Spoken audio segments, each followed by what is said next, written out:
So when talking about our acquisition, our client acquisition, getting new clients, getting new people into our funnel, converting our attention, converting our prospects, we probably focus a lot of our marketing efforts solely on lead generation, just trying to attract new people, trying to get new people to our brand.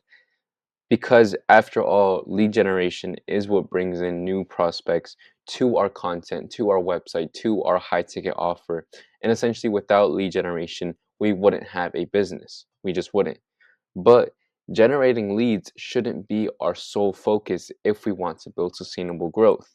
True growth comes from optimizing every stage of our sales funnel and yeah, being able to optimize essentially every stage that our prospect goes through, whether it be top of funnel, it could be middle of funnel, it's a bad funnel, it could be top of funnel with our lead generation, middle of our funnel with our nurturing, and then bottom of funnel with our conversion mechanisms. We need to have all three parts working together. So we can't just focus on top of funnel content and then forget about our nurturing and or our conversions. They need to be all working at the same time, um, directly with each other, right?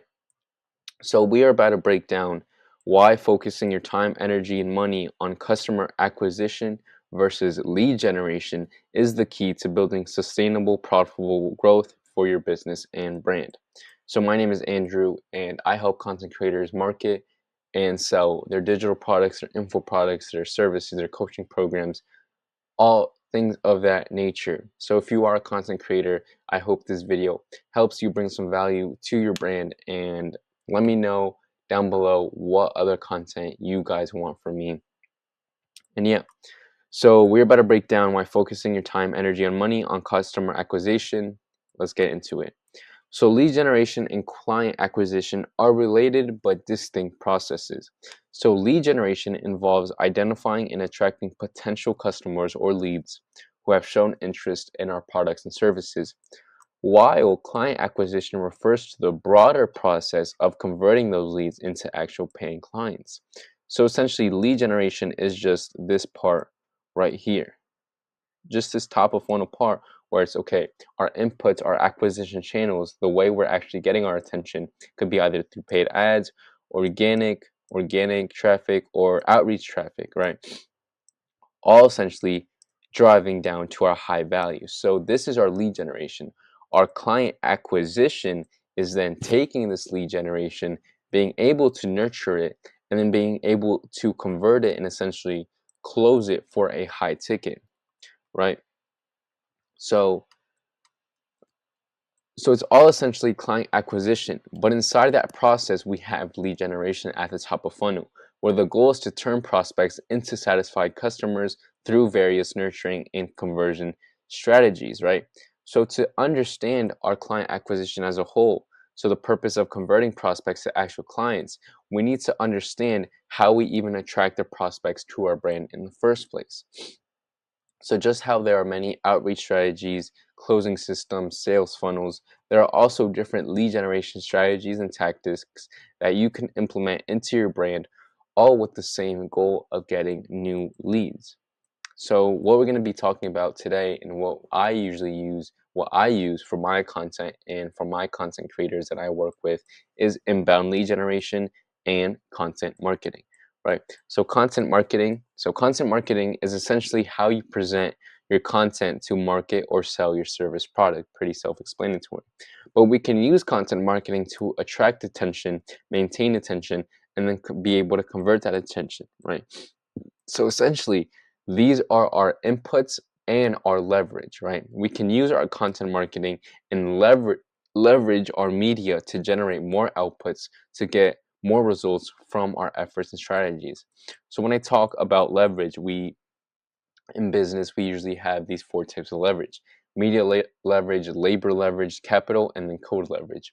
Media is essentially our content leverage, which I'm about to break down here.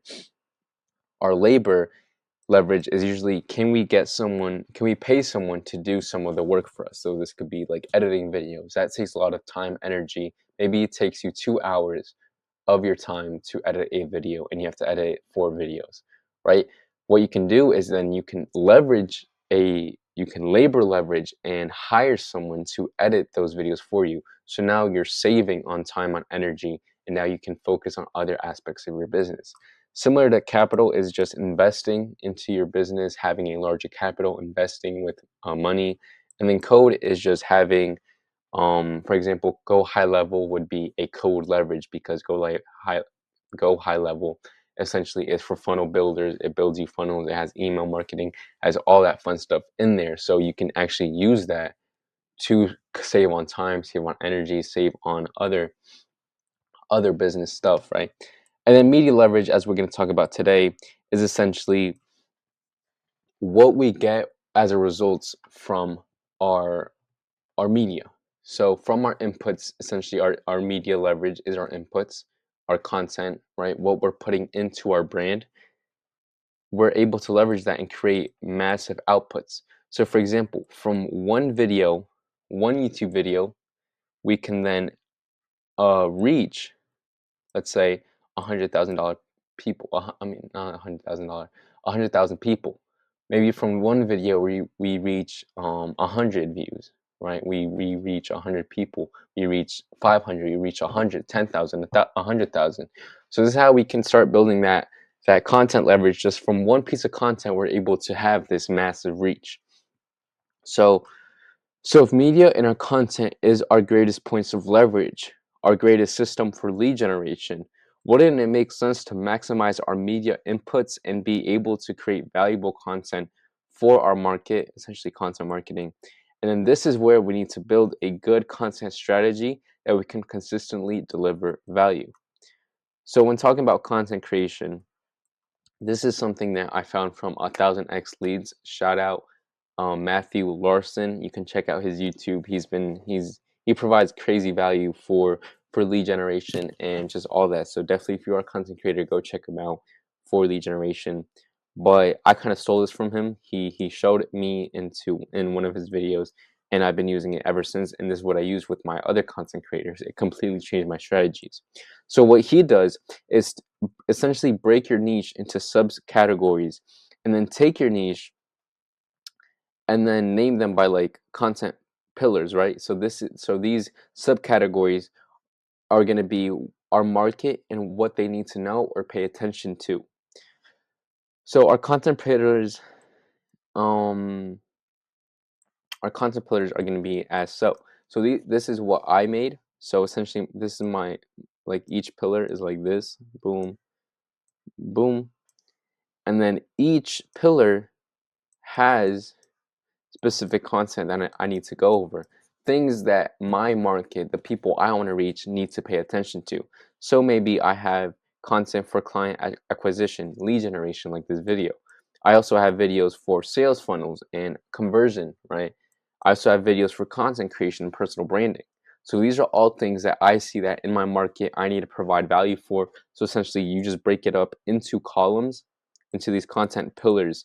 And then what you can do is then, how do I get all these content ideas? Literally just ask ChatGPT. Like, yo, ChatGPT, give me 50 FAQs for sale funnels and conversion optimization, right? Give me 50 FAQs to help content creators with their personal brand. Things like that, right? So after breaking up your service into categories, you can then simply ask ChatGPT for 50 FAQs about each, and then you can use that to set up your content. So now we can use those FAQs and start creating content, answering these questions, and providing actionable solutions. So literally just create content, answering these questions. You have infinite inputs. So that means infinite inputs means infinite outputs. Just remember that, right? So we have our content strategy, and now we know our content goals. What is the actual prospect that the prospect takes from first viewing your content to then becoming a customer? So now these are kind of the stages they go through. I like to look everything very visually, so we can actually look at this as its own funnel, and I'm about to show you why. Right? So the first stage is essentially the awareness stage. So this is kind of like the top of funnel, right? The first point of contact between you and your prospect usually happens through organic content, social media, or ads, right? The next stage would be interest, right? Where they're okay, they saw our brand, now they're interested, now they're coming back, now they're looking at us from other channels, right? Once the prospect is aware of you, the next stage is deepening their insights. This could be done through more in depth content such as blog posts, videos, case studies, or free resources that dive into the problem you solve. The next stage would be engagement. Now they're engaging. Now maybe they're opting in to a webinar. Maybe they're opting in for a lead magnet. Maybe they're commenting. Maybe they opted in for our community. They booked a call, right? So this is going to be our engagement. So now that your prospect is engaged, the focus is on building trust as well. This is where your content strategy should introduce more in-depth value, such as testimonials, educational content, or engaging one-on-one with your market, hopping in calls, DMs, answering comments.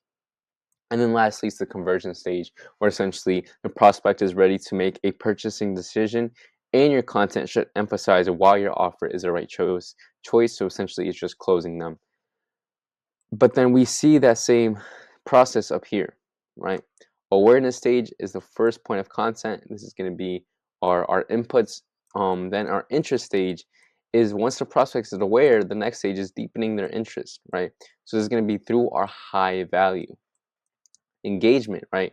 Their engagement state is now receiving, for example, our free lead magnets, our free resources to then engage and opt in, either by submitting their email, their information, by opting into a webinar. Then essentially it's the conversion, where then you're taking all this engagement and now, okay, you're providing a unique mechanism. You have a VSO where then you have a video that's essentially going to sell them, right? Maybe you're through your newsletter, you're sending out weekly emails, and then inside these emails you're getting a ton of value, and then you're like, hey, if you need help with any of this, book a call below, something like that. Our community, definitely a great conversion mechanism.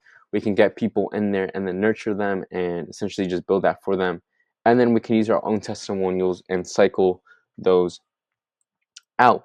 So by focusing on our acquisition strategy as a whole and be able to map it out and locate exactly where a prospect is in their customer journey, we will then be able to push them down our funnel, starting with our lead generation. So yeah, that's it for today's essentially that was it for today's video. So when we're creating content, essentially that's the awareness stage, and we have to understand that when we're producing that content, we're producing it out to a whole unaware market, right? So we have to take that in note and accountability when we make our content for our market. So yeah, I hope that made sense. I hope that was able to provide some value for y'all. And yeah, I appreciate everyone for watching. And if you are a content creator and you want to go over some of these systems, maybe create one of these content strategies, definitely hit my DMs and we can start working together. I appreciate y'all, and y'all have a good one. Peace.